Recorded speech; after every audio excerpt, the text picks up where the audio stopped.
오늘 우리에게 주시는 하나님의 말씀은 디모데후서 4장 1절에서 8절까지 말씀입니다. 디모데후서 4장 1절에서 8절까지 말씀, 신약성경 346페이지에 있습니다.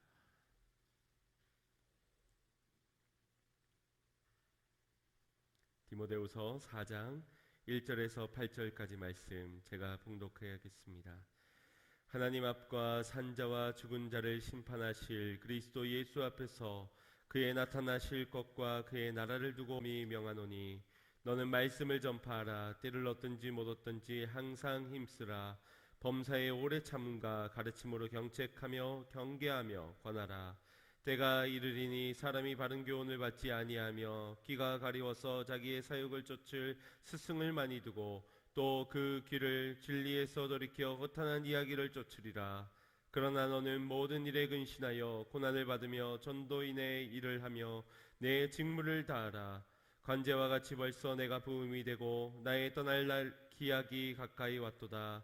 내가 선한 싸움을 싸우고 나의 달려갈 길을 마치고 믿음을 지켰으니 이제 후로는 나를 위하여 의의 면류관이 예비되었으므로 주 곧 의로우신 재판장이 그날에 내게 주실 것이니 내게만 아니라 주의 나타나심을 사모하는 모든 자에게니라.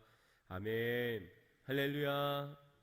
오늘도 하나님의 크신 은혜 가운데 하나님의 성령의 역사 가운데 놀라운 역사를 경험하는 복된 하루 되시기를 주님의 이름으로 축복합니다. 제가 골프에 대해서는 잘 모르는데 이 골프에는 골프가 잘 안 되는 이유엔 100가지의 이유가 있다라고 합니다. 그만큼 이 골프라는 스포츠가 매우 섬세한 많은 이유들로 인해서도 영향을 받을 수 있는 그런 스포츠다라고 말할 수 있는 것 같습니다. 개인의 실력이나 컨디션 말고도 잔디라든지 아니면 바람 상태, 또 치는 골프채가 어떠한 골프채인지, 또 상대가 어떠한지 여러 가지 영향을 받게 되는 것이 골프다라는 겁니다. 그런데 이 100가지의 이유 다음으로 101번째 이유가 또 있으니 그것은 아무 이유도 없이 안 되는 것이라고 합니다. 도대체 무슨 이유인지 어제나 오늘이나 다 똑같은데, 습도마저 똑같은데 안 되는 것, 얼마나 속이 터지겠습니까? 이유라도 알아야 반성이라도 하고 개선이라도 하고 발전하고 성장할 수 있을 터인데 아무리 찾아봐도 도대체 안 되는 이유가 찾을 수가 없으니 여간 답답한 것이 아닐 겁니다. 그러다 보면 잘 나가던 선수도 슬럼프에 빠지게 되는 것이지요. 얼마 전 우리나라 프로 골프 선수 중에 임성재라는 프로 골프 선수가 미국 골프 대회인 PGA 투어에서 22살의 나이로 우승을 가지게 되었습니다. 그 우승으로 15억의 우승 상금을 타게 되었고요. 올해만 상금이 38억이나 되는 총 상금이 38억을 얻게 된 그러한 뉴스가 나기도 하였습니다. 그리고 작년에는 34억이라는 놀라운 수치의 상금을 벌여들였다고 하지요. 아주 어린 나이에 굉장히 성공한 그러한 케이스입니다. 그런 케이스를 보면 여러분 어떻습니까? 내가 진작에 골프를 시작했어야 되는데 혹시 그런 아쉬움이 들지는 않을까 모르겠습니다. 혹 나는 이미 늦었으니 우리 자녀라도 지금이라도 골프를 시켜야 하는가 마음의 충동이 들지도 모릅니다. 그가 PGA 우승 후 인터뷰에서 어떻게 우승하게 되었습니까? 라는 질문에 이렇게 답하였습니다. 마지막까지 실수를 줄이려고 노력했던 것이 주요했던 것 같습니다. 와 같은 말로 대변하였습니다. 저마다 성공하기 위해 최선의 노력을 할 터인데 1등을 하기 위해 성공을 하기 위해 노력을 하지만 프로의 세계에서는 이 능력의 차이보다는 실수의 차이, 얼마나 실수하지 않는가에 따라서 승부가 갈려지는 경우가 대단히 많습니다. 상대의 실수는 놓치지 않는 반면에 나는 실수를 줄이는 것, 이것이 좋은 성적을 얻을 수 있는 길인 것이지요. 그런데 우리의 인생 또한 그러한 것 같습니다. 누구나 잘하고자 하는 열망이 있고 또 그 열망에 따른 목표를 삼으며 많은 노력들을 해나갈 것입니다. 거기에서의 승부처는 역시나 실수하지 않는 것, 선택의 실수라든지 말의 실수, 행동거지의 실수를 줄이는 것이 우리로 하여금 좋은 결과를 얻게 할 것입니다. 반대로 실수하면 어떻게 되겠습니까? 그 실수에 대한 결과를 책임을 져야 되겠지요. 그리고 그 책임을 지는 동안 이내 후회하게 될 것입니다. 내가 그때 그 선택을 잘 했더라면, 그때 말이라도 이렇게 했더라면 그러한 후회들이 생각이 날 겁니다. 이처럼 아마 인간 모두는 실수 없는 인생, 후회가 없는 인생을 꿈꿀 것입니다. 그만큼 우리가 많은 실수, 크고 작은 실수 가운데 잦은 실수와 잘못으로 후회하는 삶을 살아가는 것이라는 겁니다. 과연 후회하지 않는 사람이 이 땅에 있을까요? 계획한 대로 목표한 것들을 다 얻으며 잘못하지 않고 실수하지 않고 예측한 모든 좋은 결과들을 다 얻어내는 후회 없는 사람이 과연 이 땅에 있을까요? 후회에 관련된 명언들과 조언들이 담겨진 책들이 얼마나 우리 주변에 많은지 모릅니다. 제가 한번 검색을 해봤더니 물론 다른 검색도 포함이 되어 있겠지만 수천 권, 만 권이 넘어가는 그런 책들이 이 후회에 관련된 책이 등장하였습니다. 그만큼 우리의 인생이 후회로 낭비하는 경우들이 많다라는 것이겠지요. 책의 제목들에는 후회에서 벗어나기, 죽을 때 후회하는 25가지, 하루를 살아도 후회 없이 살고 싶다. 또 하나의 책은 35, 지금 하지 않으면 반드시 후회할 87가지, 87가지에 되는 후회할 제목들이 담겨져 있는 그런 책도 있었습니다. 그런데 이런 책들을 다 섭렵하여 읽는다고 과연 후회하지 않는 인생이 찾아올까요? 87가지를 다 지킨다 하여서 과연 우리의 인생에 후회가 없을까? 실수가 없을 수 있을까? 그렇지 않다는 겁니다. 덜 후회할지는 모르겠지만 후회하지 않을 수는 없다는 것이지요. 요즘 들어 사람들이 가장 많이 하는 후회가 무엇인지 아십니까? 상반기 때는 이런 후회가 많았습니다. 그때 막았었더라면, 그때 거기 가지 않았었더라면, 그때 마스크를 미리 사뒀더라면, 그런 후회들을 한다고 합니다. 그런데 요즘 시대는 TV나 뉴스 또 예능에서 여러 가지 보도되는 것들을 볼 때 요즘 사람들은 내가 그때 집을 샀더라면, 내가 그때 집을 팔지 않았더라면, 내가 개똥이네 말 듣고 주식을 투자하지 않았더라면, 내가 그곳에 그때 투자를 했더라면, 이런 돈에 대한 후회가 많다고 합니다. 그만큼 요즘은 하루 건너 하루로 많이 집값, 부동산 같은 것들, 주식 같은 것들이 이렇게 뛰곤 하지요. 그걸로 망하기도 하고 또 대박이 터지기도 하고, 다들 비슷한 후회들을 하고 있는 모습들을 보게 됩니다. 그리고 그 모습들 속에서는 아주 오랜 시간이 흐른 지난날의 후회에 잠겨서 그곳에 계속 머물러 있는 사람들도 보게 됩니다. 지난주 한 목회자 모임에 참석을 하게 되었는데 어떤 분이 땅이 꺼져라 한숨을 하시며 이런 말씀을 하셨습니다. 자신의 집 앞에 주상 복합 상가가 들어서게 되었는데 잠깐 분양을 오픈했던 적이 있었다고 합니다. 근데 물론 그분은 그것을 모르고 지나가게 된 것이지요. 근데 그때 분양을 했던 처음 가격이 700이었는데 평당, 지금 몇 달 새에 평당 1200, 1300선으로 이게 확 뛰게 되었다는 거예요. 내가 그때 그 분양 소식만 알았더라면 내가 대출을 받아서라도 그걸 샀었을 텐데 하는 아쉬움이 찐하게 남겨있는 그런 아쉬움의 소리들을 하셨습니다. 그게 너무나도 아쉽다는 것이 느껴지는 게 그날 같은 날에만 그 이야기를 3번이나 하시는 것을 듣게 되었기 때문입니다. 아무리 목회자라 하여도 이런 아쉬움의 기회를 놓치면 순간적으로 찾아오는 것이 이 후회되는 마음, 아쉬움의 마음들인 것 같습니다. 여러분들은 어떻습니까? 어떤 후회들이 있으신지요? 지난 한 주간만 돌아보더라도 여러분 어떤 실수가 있으셨고 또 거기에 대한 어떤 후회를 가지고 계십니까? 어쩌면 이미 수십 년이 지난 그때의 그 일을 후회하고 계실지도 모르겠습니다.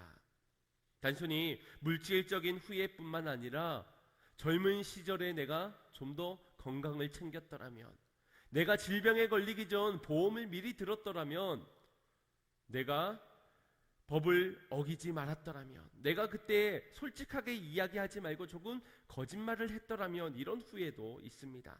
말에 대한 실수의 후회들이 많이 또 생각이 날 겁니다. 자녀에게 혹은 부모에게 그렇게 말하지 말 것을. 그 중에서도 가장 오래도록 묵혀두고 살아가는 후회의 제목이 뭔지 아십니까? 그때 그 남자를, 그때 그 여자를 놓치지 말았어야 하는데, 이 후회가 가장 오래되고 가장 많이 하는 후회라고 합니다. 그래서 어떤 분이 농담으로 말씀하시길, 아담에게 일평생 두 가지의 후회의 제목이 있었는데, 하나가 하나님께 외롭다고 말한 거, 두 번째가 뼈 중에 뼈요 살 중에 살인 하와가 주는 걸 넙죽 받아 먹은 것. 이 두 가지를 일평생 후회했다는 우스갯소리를 하기도 합니다. 물론 저와 여러분은 그런 후회가 없는 줄 믿습니다. 전혀 마음속으로 아마 동의하셨을 거라고 생각을 합니다. 내 남편, 내 아내가 최고지요. 그렇죠? 네, 여전히 마음속으로 아멘 하신 줄 믿습니다. 성경 속에는 많은 믿음의 인물들이 등장을 하는데, 그들 역시도 후회할 만한 실수의 것들이 있었습니다. 여러분, 화면을 보면서 한번 골라보시길 바랍니다. 이 중에 과연 누가 가장 크게 후회를 했을까? 1번은 요나입니다. 하나님께서 니느웨이로 가라는 말씀을 하셨지만 다시스로 가는 불순종 가운데 결국엔 물속에 빠져 물고기 뱃속에 사흘을 머무르게 되었다가 결국엔 니느웨이로 가게 된 요나. 두 번째는 아말렉 소년입니다. 사울의 죽음을 자랑스럽게 다윗에게 가서 알리며 내가 당신의 원수를 죽였습니다 라고 칭찬받을 걸 기대했지만 오히려 다윗에 의하여 죽음을 당하게 된 아말렉 소년. 마지막 세 번째는 자신의 재산의 절반을 팔아 교회에 헌금하는 대단한 섬김을 보였음에도 그것이 전부라 거짓말하였기에 죽음을 당하였던 아나니아와 삽비라. 여러분, 누가 제일 크게 후회했을 것 같습니까? 거의 비등비등하게 가장 성경 속에서 후회하는 그런 인물들 중에 하나들이 아닌가, 셋이 아닌가라는 생각이 듭니다. 그런데 이 외에도 얼마나 많은 인물들이 후회의 사건들이 있었는지 모릅니다. 동생 아벨을 죽인 가인, 평생토록 얼마나 후회를 했을까요? 자신의 아내를 누이라고 속였던 아브라함은 또 얼마나 후회를 했을까요? 자신의 아들 야곱에게 거짓말로 아버지를 속이라고 일렀던, 그래서 아들과 생이별을 해야만 했던 리브가는 또 얼마나 후회를 했겠습니까? 자식 absalom을 피해서 도망을 다녀야 했던 다윗도 후회했을 것이고, 모든 것을 다 누려본 이후에 헛되니라고 인생의 마지막 말미에 후회되는 고백을 하였던 솔로몬 역시도 후회된 인생을 살았다라고 말할 수 있을 겁니다. 이처럼 누구나 과거에 대한 아쉬움이 있습니다. 그것이 심지어 그리스도인들, 믿음이 있는 자들조차도 말입니다. 이 땅에 후회하지 않는 사람이 없다 해도 무방할 정도로 사람은 모두 다 실수와 잘못 속에서 후회라는 감정을 갖습니다. 그러나 후회하는 인생으로 남아서는 안 됩니다. 우리가 실수를 반복하지 않을 수 있도록 후회 속에서 원인과 이유를 찾아 오늘을 결단하여 변화되는 삶으로 나아가야 한다는 것입니다. 그러한 권면의 한 영상을 나누고자 합니다. 눈물이 나도록 살아라 라는 그런 제목의 영상인데, 이 영상은 영국에 살던 샬롯 키틀리라는 한 여인이 대장암 4기 암 판정을 받고서는 서서히 죽어가며 인생의 마지막 순간에 자신의 블로그에 글을 남겼던 것이 화제가 되면서 영상으로 만들어 많은 사람들에게 감동을 준 그러한 일화입니다. 우리 함께 영상을 보겠습니다.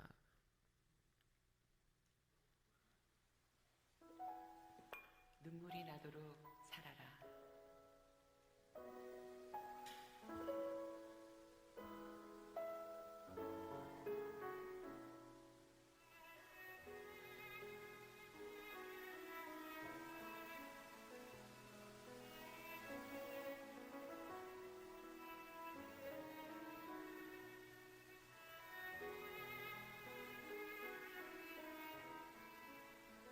살고 싶은 나날이 저리 많은데 저한테는 허락되지 않네요.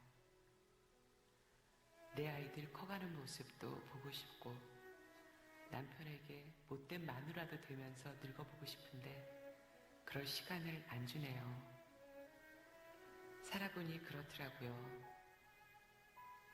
매일 아침 아이들에게 일어나라고, 서두르라고, 이 닦으라고 소리소리 지르는 나날이 행복이었더군요. 살고 싶어서 해보라는 온갖 치료는 다 받아봤어요. 기본적인 의학요법은 물론이고 기름에 절인 치즈도 먹어보고 시티슨칩도 마셔봤습니다. 침도 맞았죠. 그런데 아니더라고요. 귀한 시간 낭비라는 생각이 들었어요. 장례식 문제를 미리 처리해놓고 나니 매일 아침 일어나 내 아이들을 껴안아주고 뽀뽀해줄 수 있다는 게 새삼 너무 감사하게 느껴졌어요. 얼마 후면 나는 그이의 곁에서 잠을 깨는 기쁨을 잃게 될 것이고 그이는 무심코 커피잔 2개를 꺼냈다가 커피는 한 잔만 타도 된다는 사실에 슬퍼하겠죠. 딸아이 머리 따줘야 하는데 아들 녀석이 잃어버린 레고 조각이 어디에 굴러가 들어있는지는 저만 아는데 그건 누가 찾아줄까요? 6개월 시한부 판정을 받고 22개월을 살았습니다. 그렇게 1년을 보너스로 얻은 덕에 초등학교 입학 첫날 아이를 학교에 데려다주는 기쁨을 품고 갈 수 있게 됐습니다. 녀석의 첫 번째 흔들거리던 이가 빠져 그 기념으로 자전거를 사주러 갔을 때는 정말 행복했어요. 보너스로 받은 1년 덕분에 30대 중반이 아니라 30대 후반까지 살고 가네요. 중년의 복부 비만이요? 늘어나는 허리둘레, 그거 한번 가져갔으면 좋겠습니다. 휘어지는 머리카락이요? 그거 한번 뽑아봤으면 좋겠습니다. 그만큼 살아남는다는 얘기잖아요. 저는 한번 늙어보고 싶어요. 부디 삶을 즐기면서 사세요. 두 손으로 삶을 꼭 붙드세요. 여러분이 부럽습니다.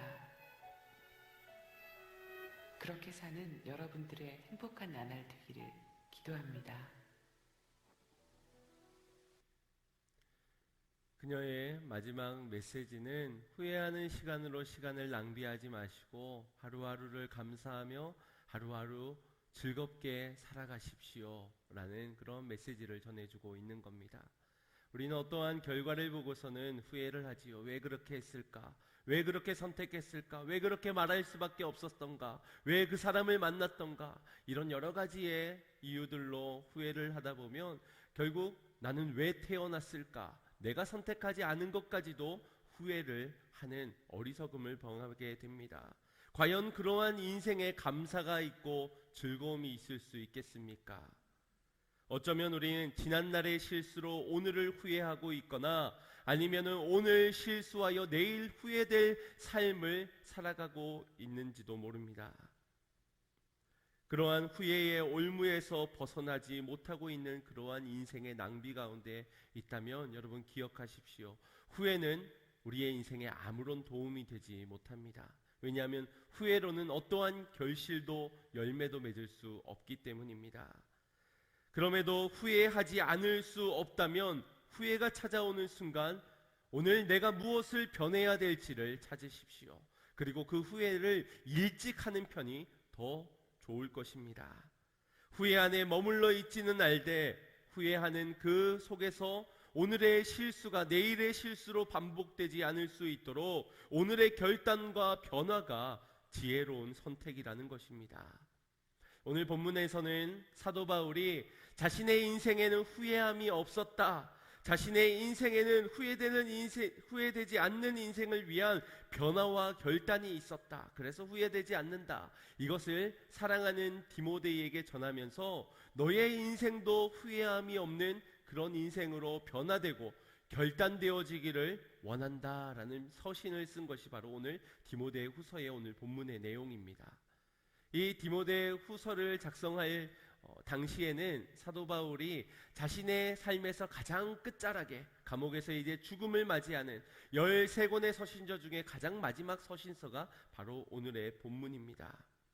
그 마지막 말로 죽음을 앞둔 바울이 마지막으로 사랑하는 동역자이자 영적인 아들인 디모데를 향하여서 꼭 하고 싶었던 말, 그를 걱정하는 마음에서 격려하고도 권하는 응원의 메시지가 오늘 본문에 담겨져 있습니다.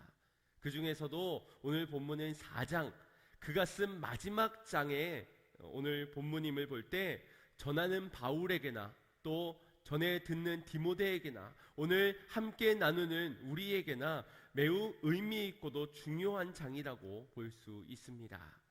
1절을 함께 합독하겠습니다. 시작. 하나님 앞과 산자와 죽은 자를 심판하실 그리스도 예수 앞에서 그의 나타나실 것과 그의 나라를 두고 엄히 명하노니, 앞장 3장까지는 얼마나 디모데를 사랑하는 마음이 풍성했는지를 엿볼 수 있을 만큼 그를 다독이고 격려해주고 전도자로서의 의무와 자세에 대해서 세밀하게 말해주면서 부드럽게 전하였습니다. 그런데 4장에 들어와서는 1절에서부터 매우 강력하게 권하고 있습니다. 명령하노니, 명하노니, 산자와 죽은 자를 심판하실 예수 그리스도 앞에서 너에게 엄히 명한다, 명령한다 라고 말하고 있습니다. 그만큼 지금 시점이, 그만큼 지금의 내용이 매우 심각하고도 중요한 메시지다라는 것을 전해주고 있는 겁니다. 그리고 디모데에게 이렇게 하여라, 그 명령이 2절과 5절에 기록되어져 있습니다. 먼저 2절부터 보겠습니다. 시작. 너는 말씀을 전파하라. 때를 얻든지 못 얻든지 항상 힘쓰라. 범사의 오래 참음과 가르침으로 경책하며 경계하며 권하라. 아멘. 말씀을 전하는데 항상 힘쓰라 하였습니다. 들은 복음의 말씀, 생명의 그 말씀을 전하는 일에 힘쓰라라고 권하고 있고, 그리고 항상 모든 일에서 오래 참으라, 견디라, 버티라 라고 권하고 있습니다. 그리고 경책하라. 이 경책이라는 것은 누군가를 꾸짖는 말, 정신을 차리도록 그의 실수와 잘못이 후회되도록 깨닫게 하여라 라는 것이 바로 경책입니다. 그리고 경계하라. 경계하라는 헬라어로 에피티마오라는 그러한 말로 깨달음 속에서 그가 돌이킬 수 있도록 따끔한 징계를 내리더라. 앞쪽에는 후회되도록 깨닫게 하는 것, 그리고 경계는 이제 질책하여 징계를 내리는 것을 말합니다. 그리고 마지막으로 권하라. 위로와 권면을 하라. 영혼을 사랑하는 데서부터 흘러나올 수 있도록, 영혼을 사랑한다면 말씀을 선포하고 그와의 모든 관계 속에서 오래 참으라. 그리고 때로는 경책함으로, 때로는 경계함으로, 때로는 위로와 사랑의 말로 권하여라 라고 명하였습니다. 그리고서는 5절로 넘어가서 다시 한 번 더 권합니다. 그러나 너는 모든 일에 근신하여 고난을 받으며 전도인의 일을 하며 내 직무를 하라. 앞서 2장에서는 5가지의 명령을 했다면 이번 5절에서는 4가지의 명령을 내리고 있습니다. 첫 번째는 모든 일에 근신하라, 신중하라라는 그러한 말로 번역됩니다.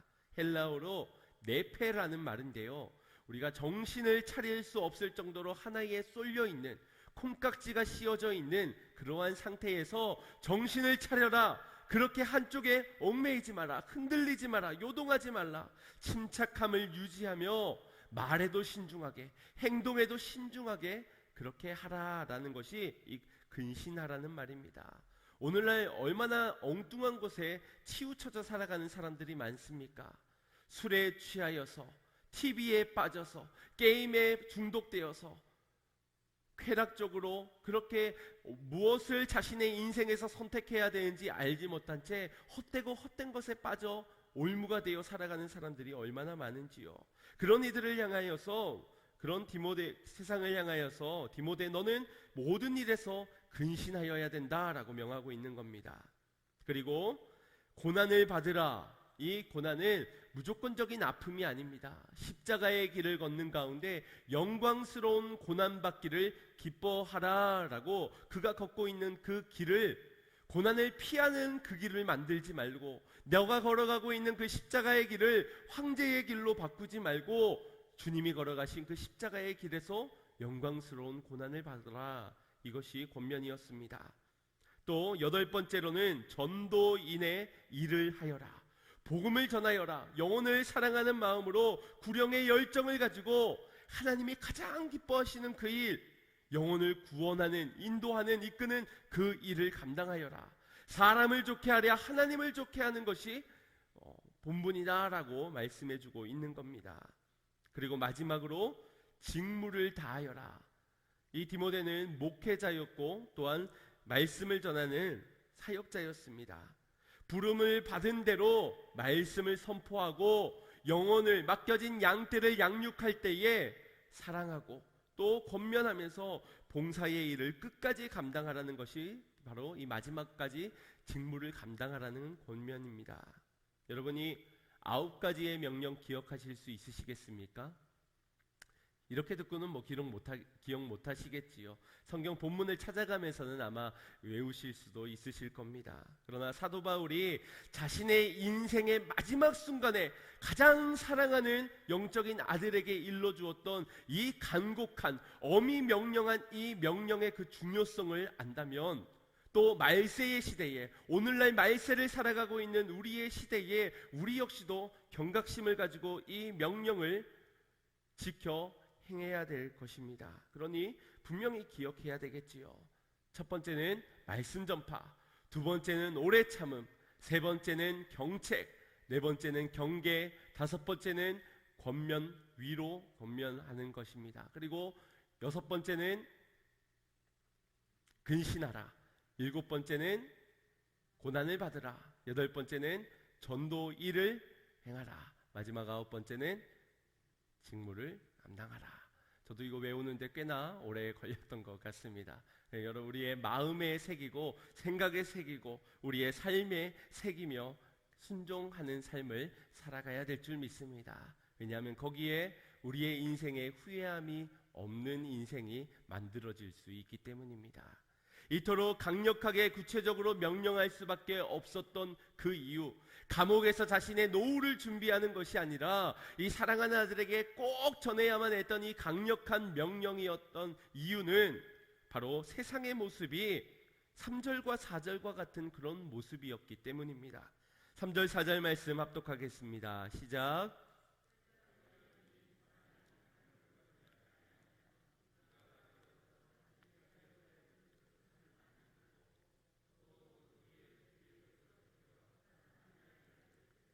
아멘. 세상의 모습을 축소시켜 이렇게 그는 설명하고 있습니다. 사람이 바른 교훈을 들으려 하지 않습니다. 때가 왔는데, 이제 마지막 때가 왔음에도 불구하고 바른 교훈을 들으려 하지 않고 자기 소육대로 살아가려고 합니다. 자기 소육대로 살아가고자 하는, 그 소육을 채우게 하는 많은 다른 스승들을, 그들에게 귀를 기울이며 허탄한 이야기에 귀를 기울이고 있는 것이 세상의 모습이다라고 사도 바울은 전하고 있는 것입니다. 거기에 영원한 것이 어디 있겠습니까? 허탄한 이야기, 어떻게 하면 돈을 벌 수 있는가, 어떻게 하면 성공할 수 있는가, 언제 집을 팔아야 하고 언제 집을 사야 하고 어디에 투자를 해야 하는 이 세상의 것들의 허탄한 이야기가 가득한 이 세상의 즐거움의 소리 가운데 어찌 거기에 영원한 것이, 어찌 거기에 후회함이 없는 인생이 일어날 수 있겠습니까? 영원한 가치가 없는, 참된 보람이 없는 거기엔 어떠한 희망도 없다는 겁니다. 결국 후회만 남게 될 것이기 때문에 디모데 너는 그 세상에서 이렇게 살아야 된다, 명령을 내린 것이지요. 3장 2절 말씀을 보면 말세에 나타날 징조에 대해서 이렇게 전하였습니다. 사람들은 자기를 사랑하며 돈을 사랑하며 자긍하며 교만하며 회방하며 부모를 거역하며 감사치 아니하며 거룩지 아니하며 이것이 말세에 일어날 모습이다라고 전하였습니다. 여기에서 모든 일들 가운데 가장 핵심은 사람들이 자기를 사랑하는 것, 여기에서부터 나타난 것들입니다. 결국 자기를 사랑하기 때문에 돈도 사랑하게 되는 거고, 교만하고 자긍하고 회방하고 거역하고 부모에게 감사치 아니하고 쾌락을 사랑하기를 하나님보다 더 사랑하는 것, 결국에는 자기를 사랑하는, 자기 소욕을 채우기 위한 거기에서부터 시작되어진 열매들이라는 것이지요. 나를 사랑하기 때문에 심은 그곳의 열매들은 결국 후회할 거리밖에 나타날 수 없다라는 겁니다. 그래서 그 끝이 후회요 절망인 것이지요. 우리는 늘 결과를 보고서는 후회하거나 후회하지 않거나를 선택합니다. 그러나 이미 우리가 나를 사랑하면서 심은 것이라면 결과가 일어나지 않아도, 오늘 지금 비록 그 후회의 결과가 없더라도 1년 뒤에 후회할 것이고 10년 뒤에 후회할 것이고 하나님 앞에 섰을 때 반드시 후회하게 될 것입니다. 잘못 심었다면 말입니다. 그래서 우리의 인생의 죽음을 설명할 때 분명한 세 가지를 말할 때, 첫 번째는 모든 인간은 죽는다는 것, 두 번째는 그 인간의 죽음을 언제 맞이하게 될지 누구도 알지 못한다는 것, 마지막 세 번째는 죽고 나면 하나님 앞에서 심판을 받게 될 것이라는 것. 이 히브리서 9장 27절의 말씀, 한 번 죽는 것은 사람에게 정한 것이요 그 후에는 심판이 있으리라. 이 말씀처럼 우리의 인생은 그러한 인생입니다. 죽음을 피할 수 없는, 언젠지도 모르는 그날을 마주하게 될 때는 심판을 피할 수 없는 그러한 인생에서 과연 나를 위해서 유한한 것을 심었던 내 인생에 어찌 후회가 없을 수 있겠습니까? 후회되지 않는 유일한 길은 오직 영원한 곳, 거기에 영원한 것으로 영원한 하나님을 위해서 심을 때만 우리의 인생에 후회가 없음을 믿으시길 바랍니다.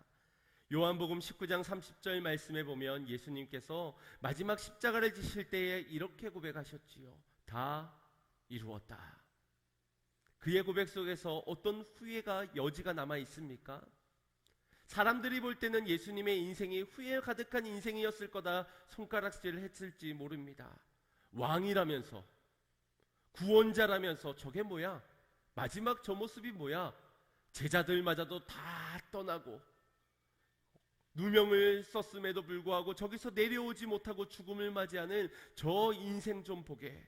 아마 사람들은 그에게 손가락질하며 고통스럽게 죽어가는 예수님을 향해 후회한 인생일 것이다 라고 그렇게 생각했을 겁니다. 하지만 주님의 고백은 다 이루었다는 고백이었습니다. 어떤 인생이 후회 없는 인생인지 아십니까? 그것은 다시 똑같은 때에 똑같은 선택을 하게 되더라도 똑같은 선택을 하는 겁니다. 선택지가 똑같고 그때로 다시 돌아가도 나는 똑같은 선택을 하는 사람이 거기에 있어서는 후회를 하지 않는다는 것이지요. 예수님께서 다시 예전으로, 다시 과거로 돌아간다 하여도 예수님은 이 땅에 인간의 몸을 입고 태어나셨을 겁니다. 그것도 말 구육간에 태어나셨을 것입니다. 다시 제자들을 선택해야 되는 그때가 온다 하더라도 예수님께서는 베드로를 선택하셨을 것이고 그 12명의 제자들을 동일하게 선택하셨을 겁니다. 다시금 십자가 앞에서의 선택을 해야 되는 순간이 오더라도 예수님은 어김없이 십자가를 지셨을 겁니다. 후회가 없기 때문이지요. 그만큼 하나님의 영광을 위한 삶이요, 양으로 생명을 얻게 하고 더 풍성히 얻게 하기 위해 이 땅에 온 그분의 목적을 어느 한순간도 놓치지 않으셨기 때문입니다.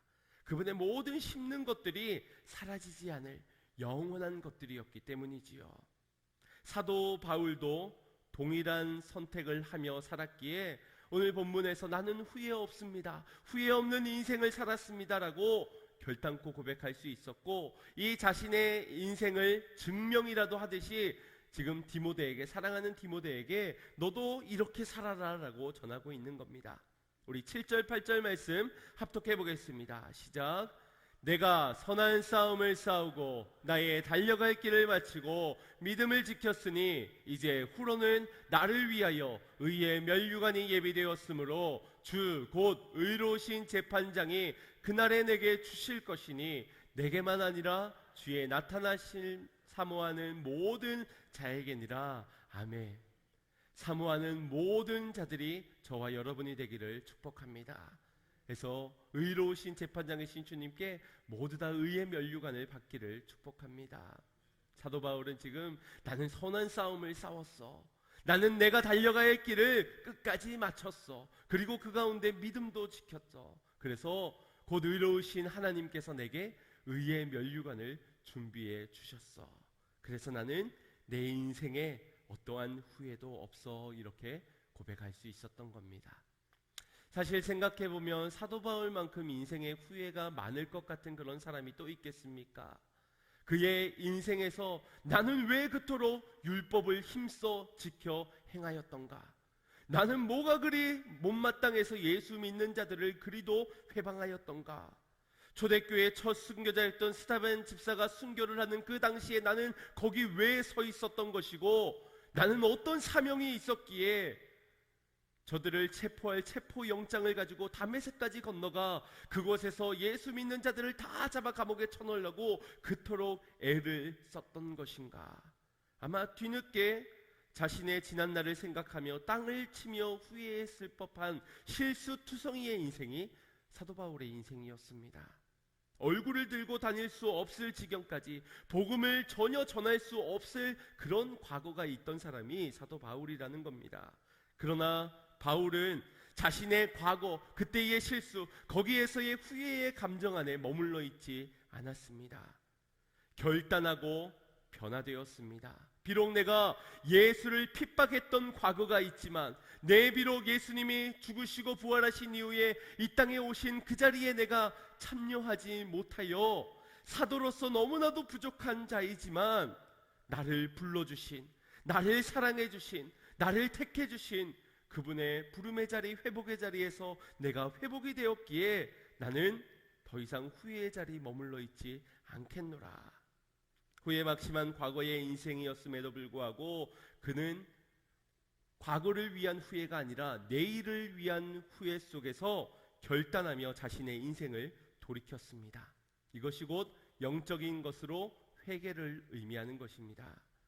회개란 돌이키는 것입니다. 방향의 전환, 태도의 변화, 새로움의 시작이 곧 회개인 것입니다. 후회만 하는 인생에는 어떠한 열매도 없지만 회개로 나아가는 자는 열매를 걷게 될 것입니다. 이 회개가 이 후회에서부터 시작된다는 것 아십니까? 만약 자신의 인생에 후회가 없는 사람이 회개할 거리가 있을까요? 난 지금 잘하고 있어.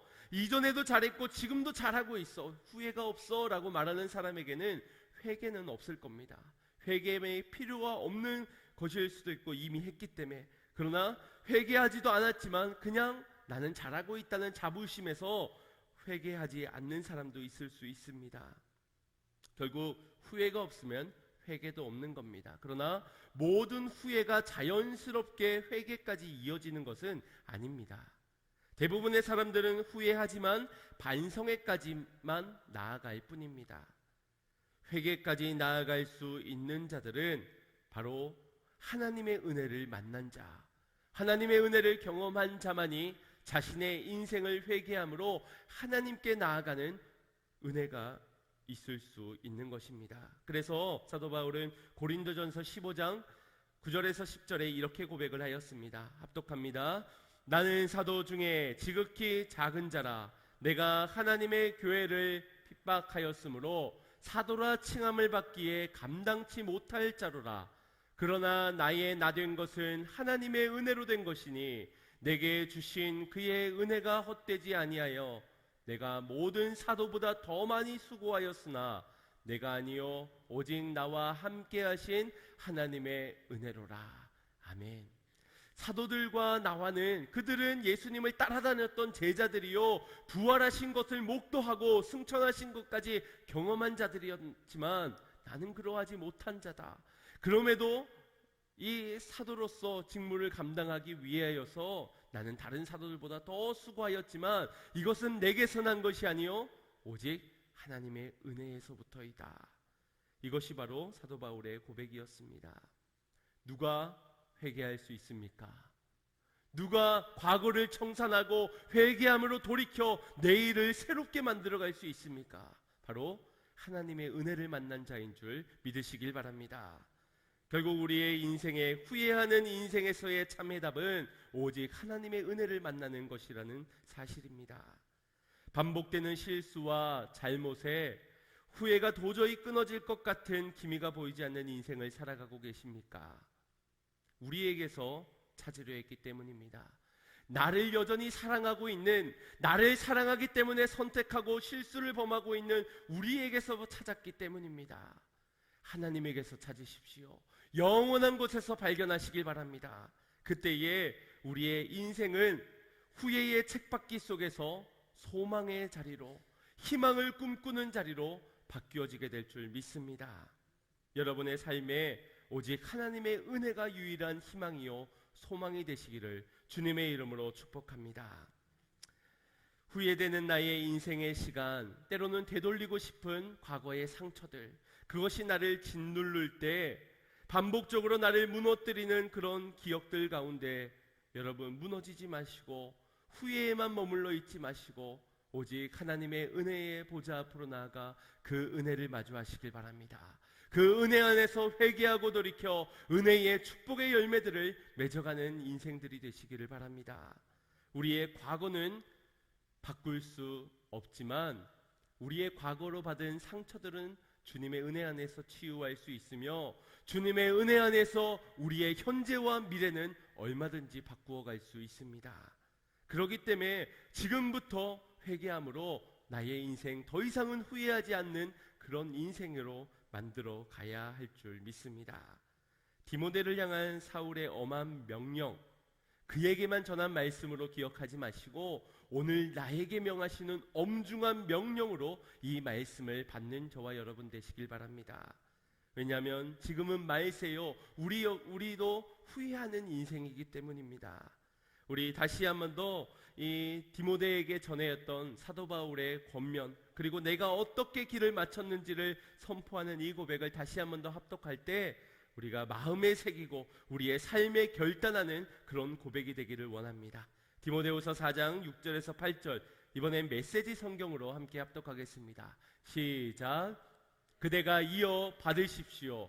나의 죽을 날이 가까웠고 나의 생명은 하나님의 제단에 제물로 드려졌습니다. 이것은 참으로 달려볼 가치가 있는 유일한 경주입니다. 나는 열심히 달려서 이제 막 결승점에 이르렀고 그 길에서 믿음을 지켰습니다. 이제 남은 것은 환호소리 곧 하나님의 박수 갈채뿐입니다. 이것을 믿으십시오. 하나님은 공정한 재판장이십니다. 그분께서 나뿐 아니라 그분의 오심을 간절히 기다리는 모든 이들에게도 공정하게 대해 주실 것입니다. 아멘. 믿으시길 바랍니다. 이것을 믿는다면 더 이상은 후회 없는 선택, 지혜로운 선택을 하시길 바랍니다. 믿는다고 말하면서 여전히 우리의 귀가 허탄한 이야기에 귀를 기울이고 나를 사랑하고 나의 소욕을 채우는 것들을 선택하고 살아가는 것만큼 어리석은 일이 어디 있겠습니까? 믿음이라 말할 수 없을 정도이겠지요. 더 이상은 후회된 인생으로 만들어가지 마시고 지혜로운 삶의 선택으로 후회함 없는 인생을 살아가시기를 주님의 이름으로 축복합니다. 자기를 사랑하는 것보다 하나님을 더욱 사랑하시어 믿음의 경주, 그는 유일한 경주라고 하였습니다.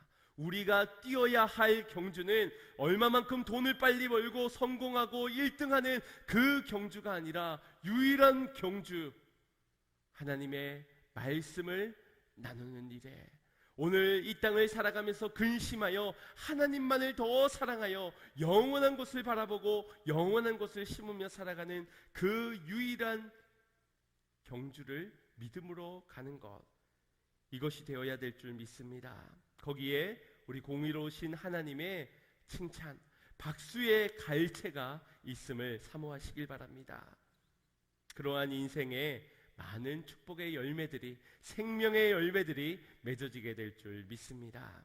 여러분 모두가 열매 맺는 삶을 살아가시기를 축복합니다. 그래서 자손들에게, 자녀들에게 마지막 여러분의 죽음의 문턱에서 여러분의 삶의 고백이 정말 부끄러움 없이 내가 그렇게 달려보아서 나는 후회함이 없노라, 너희도 이와 같이, 너희도 나와 같이 선한 싸움을 싸우고 달려갈 길을 다 마친 후에 믿음을 지켜서 의의 면류관을 받을 수 있는 너희들이 되어라, 이렇게 선포해 줄 수 있는 여러분들의 삶이 되시기를 축복합니다. 우리 권면 9가지 기억하십시오. 영혼을 사랑하기 때문에 말씀을 전하고 그 복음이 그 인생을 살게 하기 때문에 전하는 겁니다. 그 말씀이 심겨지지 못할 정도로 그의 삶이 무너져 있다면 경책하십시오. 경계하십시오. 그러면서도 권하시길 바랍니다. 오래 참으며 그 일을 감당하는 여러분 되시길 바라며, 또한 우리가 이 땅의 모든 일들 가운데서 신중하게 근신하며 내가 어디 하나에 빠지지 아니하고 오직 하나님께만 마음을 두고 그렇게 고난의 길, 십자가의 길, 생명의 길, 영광의 길을 걸어가는 저와 여러분이 되기를 소망합니다.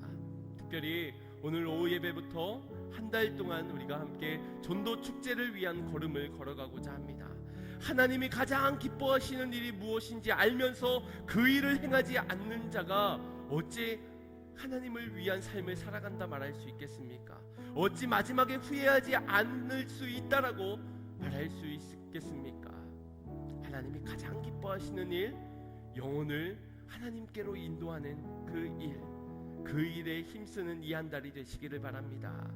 거기에 비록 한 달 뒤에 열매가 맺어지지 않을 수 있습니다. 그러나 반드시 선한 곳에, 선한 일에 심은 것에는 반드시 열매가 맺어질 것을 기억하시며 그 일에 힘쓰는 여러분들 되시기를 축복합니다. 마지막으로 맡겨진 사명, 그것이 집사가 되었던, 권사가 되었던, 장로가 되었던, 목사가 되었던 우리로 불러주신, 맡겨주신 그 직분대로 끝까지 잘 감당하시어 하나님께 칭찬과 상급 얻는 믿음을 지켰으므로 하나님의 의의 면류관을 다 받아 후회 없는 인생임이 되시기를 주님의 이름으로 축원드립니다. 우리 같이 찬양하며 함께 말씀을 붙잡고 결단하며 기도하겠습니다. 주님, 내가 하나님의 은혜 앞으로 더 가까이 힘써 나아갑니다. 믿음을 다하여 나아갑니다. 회개함으로 나아갑니다. 나의 인생, 나의 삶 새롭게 하여 주시옵소서. 귀한 일에 사용하여 주시어 영원한 것을 심고 거두는 삶으로 살아가게 하여 주시옵소서. 우리 함께 결단하며 찬양과 기도 드리겠습니다.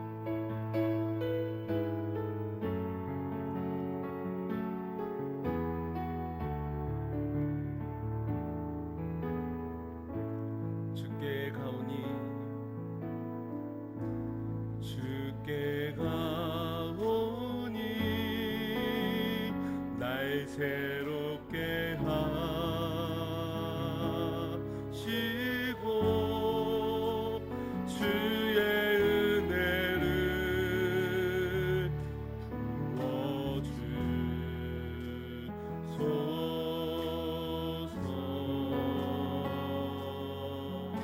주님은 반드시 부어주실 것입니다. 내 안에 발견한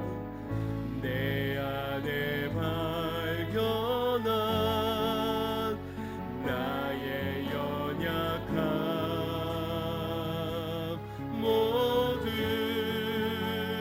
벗어지리라.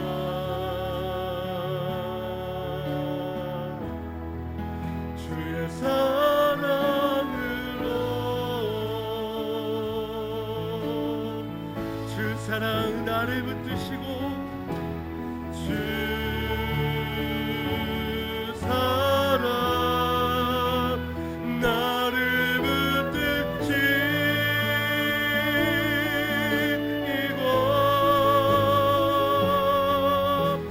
주 곁에 날 이끄소서.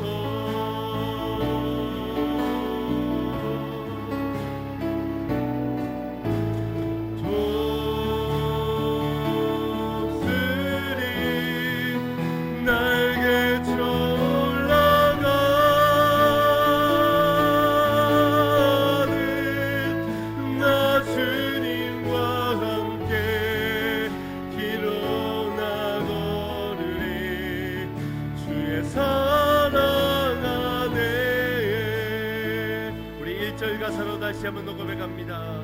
주께 가오니 주께 가오니 날 새롭게 하시고 주의 은혜를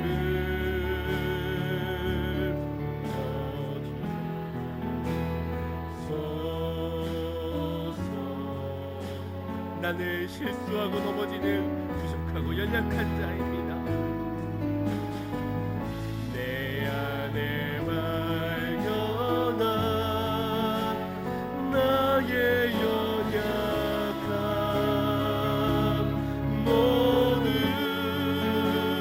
벗어지리라. 오직 주의 사랑으로 주의 사랑으로 주 사랑 주 사랑 나를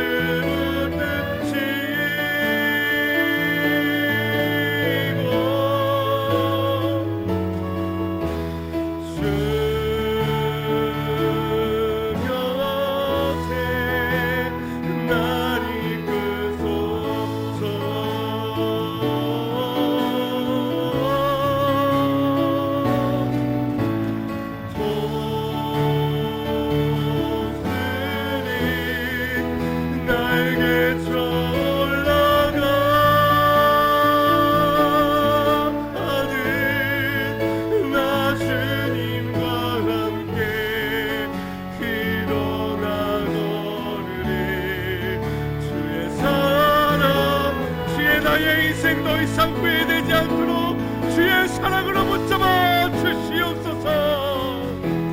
주 사랑 나를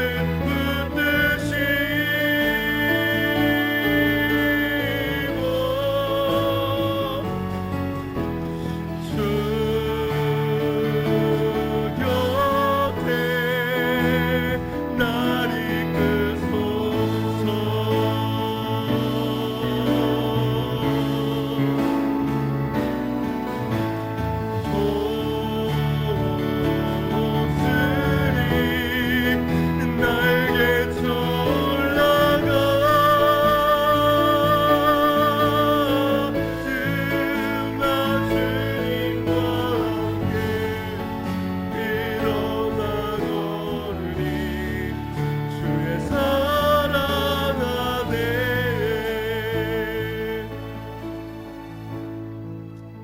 나 주님과 함께 일어나 걸으리. 오늘 이것이 우리의 결단이기를 소망합니다.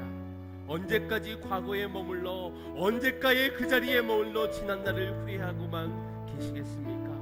오늘 지난날에 우리가 나의 사랑하기 때문에 자기의 소유 때문에 심었던 잘못된 것들로 인하여서 오늘 우리가 이와 같은 결과를 마주했더라면 오늘 지금 우리에게 필요한 것은 은혜 앞에서의 후회가 아니라 은혜 앞에서의 회개인 줄 믿습니다. 주님, 그 은혜로 나를 붙잡아 주시고 그 사랑을 나를 붙들어 주시어 더 이상은 내가 후회함이 없는 인생으로 살아가게 하여 주시옵소서. 오직 하나님의 은혜대로 하나님의 영원한 것을 뿜으며 하나님의 영원한 것을 심으며 오직 주의 영광 위에 살아가는 후회함이 없는 우리의 축복된 인생 되게 하여 주시옵소서. 우리 주여 한번 무릎 꿇고 결단하며 기도합시다. 주여, 사랑의 주 하나님, 오늘 우리의 인생에 저마다 후회함과 아쉬움이 있습니다. 내가 왜 그렇게 하지 못했을까? 내가 왜 그때 그렇게 했을까? 여전히 우리의 마음에 아쉬움과 후회가 남지만 오늘 은혜 앞에 선자마다 더 이상 후회를 던져버리고 회개함으로 돌이켜 이제 내가 하나님의 영광을 위해 이제 내가 지금에서라도 영원한 것을 위하여 살아갈 수 있는 그러한 인생, 지혜로운 삶의 자가 되게 하여 주시옵소서. 내일은 알 수 없지만 반드시 죽음을 찾아올 것이요 그 죽음의 순간 반드시 심판이 임하게 될 때에 오늘 내가 하나님께 결단함으로 내가 더 이상 후회가 아니라 하나님의 영원한 것들을 위하여 힘썼노라고 믿음을 지켰노라고, 선한 싸움을 싸우며 달려갈 길을 다 달려갔노라고. 하나님 앞에서 믿음으로 고백할 수 있는 의의 면류관 받는 자 우리 모두가 되게 하여 주시옵소서. 사랑의 주 하나님, 세상에 가장 어리석은 자는 알면서도 지금은 아니겠지, 내일 어떠한 심판이 있을 줄 믿으면서도 그래도 아직까지는 시간이 있겠지, 이것이 가장 어리석고도 미련한 자의 모습인 줄 믿습니다. 우리 여기에 모여 주님의 간곡한 엄한 명령 앞에 선 자들마다, 또한 은혜 앞에 선 자마다 더 이상 후회하며 더 이상 내일 것으로 미루며 살아가지 않고 결단코 오늘에서부터 변화되고 전환하고 새롭게 시작할 수 있는 복된 신앙들이 되게 하여 주시옵소서. 그래서 하나님께서 착하고 충성된 종이라는 주님의 칭찬과 상급을 바라보며 믿음의 걸음걸음을 힘써 선한 싸움을 싸워나가는 우리 양문의 모든 성도들 될 수 있도록 주여 은혜를 도하여 주시옵소서. 믿음으로 심는 것마다 아름다운 결실 맺게 하시리는 주님이신 줄 믿습니다. 우리의 가정에 심어 아름답게 맺어지게 하여 주시고, 삶의 자리에서 믿음으로 심어 하나님께서 영원한 곳으로 얻게 하신 복을 누리게 하여 주시옵소서. 예수님의 이름으로 기도드리옵나이다. 아멘.